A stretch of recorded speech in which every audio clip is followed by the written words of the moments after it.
se estrena este documental, Luciano. Contanos qué vamos a ver. Uno estima que sabe más o menos bastante, lamentablemente, lo que sucedió en el sur, pero ¿cómo lo encaraste? ¿Cómo encaraste este documental? Bueno, está bien ahí, como dicen ustedes, que es como una situación compleja, lamentable. Bueno, los incendios en la Patagonia ocurren constantemente, todos los años termina pasando lo mismo, y nosotros, con Axel Emilien, que es de Neuquén, que es el codirector de la película, y yo que soy de Viedma, fuimos a registrar el incendio del 2021, que en realidad todos los años hay incendios, el 2022, 2023, Sí. 2024. Este año hubo un incendio bastante importante. Cuando nosotros fuimos, lamentablemente, fue el incendio periurbano más grande de la historia del país desde que hay registro. En ese incendio, bueno, se quemaron 500 casas, 500 familias que perdieron su hogar, fallecieron 3 personas, a su vez se quemaron más de 14.000 hectáreas. Y bueno, hasta el día de hoy, lamentablemente, mucha de esa gente no se pudo recuperar, y nosotros fuimos con cámaras, sonido, dron, de a 2 manos en media de la pandemia, a cubrir ese incendio que, no sé, teníamos una necesidad de, bueno, de dar una mano de alguna forma, y como nosotros sabemos hacer cine, sabemos hacer películas, es lo que sabemos hacer, dijimos, bueno, vamos a encargar por ahí. Y ahí Claro. estuvimos 2 semanas filmando, y el resultado fue esta película que, bueno, venimos recorriendo bastante, y bueno, lamentablemente estos incendios siguen pasando, Sí, ¿no? sí, podría ser, lamentablemente, ¿no? Tormenta de fuego 1, 2, 3, 4, ¿no? Claro. Sí, sí, claro, o sea, ojalá fuese ficción nada más, ¿no? ¿Y cómo fue, bueno, justamente esto, ¿no? Que piola poder usar todo lo artístico y lo técnico, en esto que vos decías. ¿Cómo fue también estar en el campo de batalla, ¿no? Porque me imagino que no debe haber sido fácil estar en medio del incendio, tratando de filmar con un ojo crítico y cinematográfico y a la vez resguardarse, ¿no? Yo creo que resguardarse era muy difícil, en el sentido de que, bueno, nada, gente que perdió absolutamente todo o que se salvó de milagro. Por Ujú. ejemplo, una de las personas que entrevistamos, Juan Chávez, que bueno, es un amigo, se refugió en una pelopincho, Mirá vos. y el fuego casi lo come.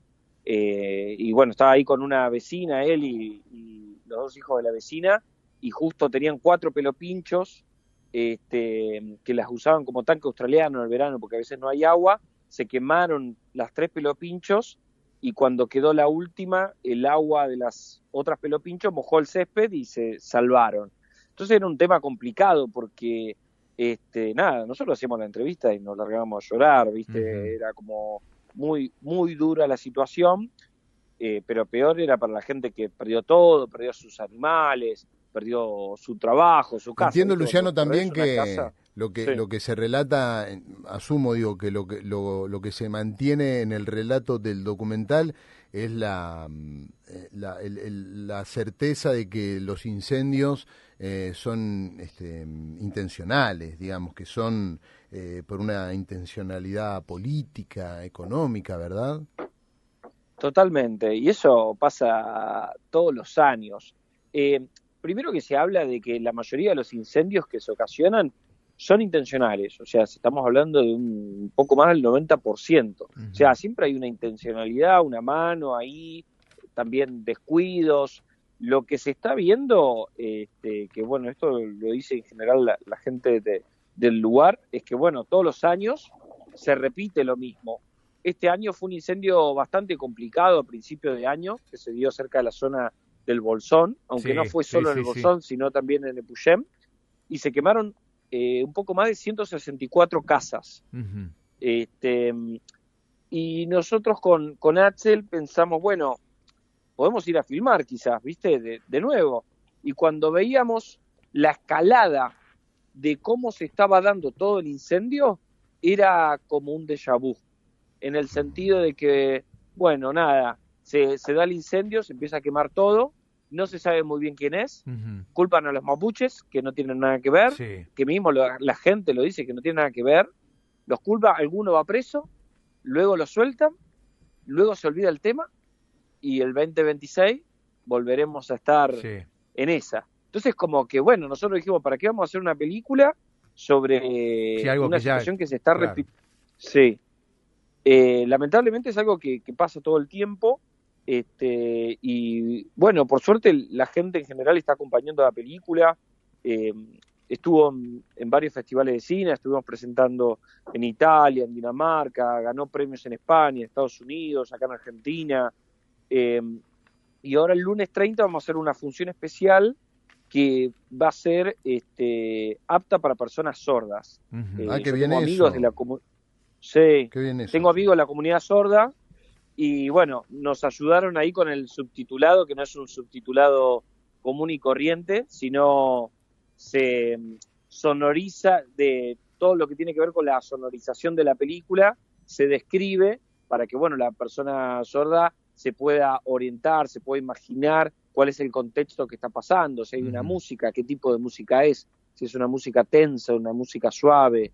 Entonces, bueno, va a ser una función, la verdad, bastante especial porque la van a poder apreciar tanto personas oyentes, o sea, el público común y también personas sordas. Entonces, me parece que puede ser interesante por ese lado. Sin ninguna Bien, duda. sí, Y sí. Luciano, y también se me ocurre que aquellos que iremos a ver el documental nos vamos a encontrar con aquello que ustedes también vivieron de forma presencial, que tiene que ver con los testimonios duros de personas que han perdido su casa. ¿Cómo les afectó a ustedes eso, estar frente a personas que como vos lo has dicho, lo han perdido todo, que han perdido sus casas, que han perdido sus animales, y que cuesta mucho reponerse de eso en algunos casos? Y se me viene a la cabeza en estas últimas inundaciones que sucedieron acá en la provincia, sobre todo de Bahía Santa Blanca. Fe, de Bahía Blanca también, pero de Santa Fe, una información donde una anciana había muerto, pero no por una cuestión del agua per se, sino le agarró un infarto ver cómo su casa se perdía. Entonces digo, esto se me vino a la cabeza pensando también en estas personas que por el fuego lo han perdido todo. ¿Cómo vivieron ustedes estando ahí, escuchando y viendo a estas personas que contaban esto? Y la verdad que fue horrible, horrible, horrible. No sé si llamarlo consuelo, en el sentido de que, bueno, nada, nosotros intentábamos estar lo más fuertes posibles porque peor la estaba pasando la gente que había perdido todo. Habíamos hablado con varios de los lugareños y, por ejemplo, una de las personas que estaba en el campo tenía sus animales y tenía que dejar a los animales para irse y poder resguardarse. Y el tipo prefirió morir con sus animales al lado, por ejemplo. O una mujer que se quemó, lamentablemente, y la quisieron apagar varios de los vecinos y no llegaron. A nosotros nos costó bastante, viste, editar, por ejemplo, el material, Claro. porque nosotros estuvimos dos semanas filmando, pero la edición tomó un año. Obviamente nosotros tenemos, bueno, nuestros trabajos, yo soy docente, ahora Axel está cursando, pero bueno, a veces pasaba que te sentabas a editar y te largabas a llorar, te acordabas, y decías, uy, qué bajón. Sí. Entonces, Sí, tocar el material era dolor, ¿viste? Lo loco es que, bueno, todavía a nosotros nos sigue sensibilizando, ¿viste? Bastante, porque, bueno, nada, es algo que sigue ocurriendo, pero la verdad que fue duro. El tema del montaje nos llevó un año más que nada por lo psicológico emocional, ¿viste? Sí, y también, Mirá, por también ejemplo, sí. no, digo, Luciano, también ver en el montaje qué tipo en la edición y el montaje también qué historia querés contar, porque si te quedás por ahí en algo mucho más dramático en el sentido de los relatos. Sí, y no todo, rozar el morbo. No, claro, no rozar, Claro. ¿no? Es como muy, muy, muy difícil entrar en ese, en ese relato un poco más puntual, ¿no? Sí, no es la intención del documental, Claro, sí, sí. sino la intención del documental es obviamente que estén los relatos de las vivencias de las personas, te lo cuentan muy en primera persona, de forma cruda, y después establecer hipótesis de qué pudo haber sucedido. Y se empieza a hablar de, bueno, cuáles fueron los factores. También del término, porque tormenta de fuego no es un nombre al azar, no es porque había mucho fuego y nada más, sino es un nombre técnico, que es cuando es un fuego de copa incontrolable. Okay. De ahí viene el término tormenta de fuego. Y literalmente fue así, porque era un fuego que llegó a tener sus picos de avance de 50 metros por minuto. Entonces, imagínense una cuadra, increíble. En 2 minutos se la comía y bueno, hizo complejo el manejo del fuego. También hay algo interesante ahí que nosotros todavía no hemos podido abordar y que sería algo interesante abordar a futuro con el tema del incendio y con todo esto que ustedes mencionan de las inundaciones. Yo pasé por Bahía Blanca cuando fue la inundación de Bahía Blanca, pero pensaba esto del tema psicológico de las personas, cómo se recuperan de ese hecho y qué asistencia hay de parte a veces del Estado con respecto a la salud mental. ¿A qué me refiero? Con varias de las personas que perdieron absolutamente todo, uno de los vecinos, que bueno, tenemos bastante vínculo, nos comentaba de que casi todas las noches se levantaba a la madrugada o a las 4, 5, 6 de la mañana pensando que venía el fuego. Y le pasó eso durante mucho tiempo, ¿viste? Entonces hay algo también de la salud mental que te deja. No solo perdés la casa, sino también la estabilidad emocional. Claro, y en simultáneo seguir llevando una familia adelante, ¿verdad? Quiero decir, aquellas personas que tienen familia y tenés hijos, ¿no? ¿Cómo seguir? ¿no? ¿Cómo seguir? Perdiste todo. Tenés un estrés increíble, alteraciones mentales increíbles, pero a la vez tenés 2 pibes, 3 pibes, un pibe en donde, bueno, hay que seguir mandando a la escuela, darle de comer, el trabajo, pero a la vez donde vivo. Es algo, como decís vos, Luciano, muy interesante como para seguir. Y transmitirles esperanza, ¿no? Claro, en un contexto así, además. Claro, exacto. Sí, está difícil, ¿viste?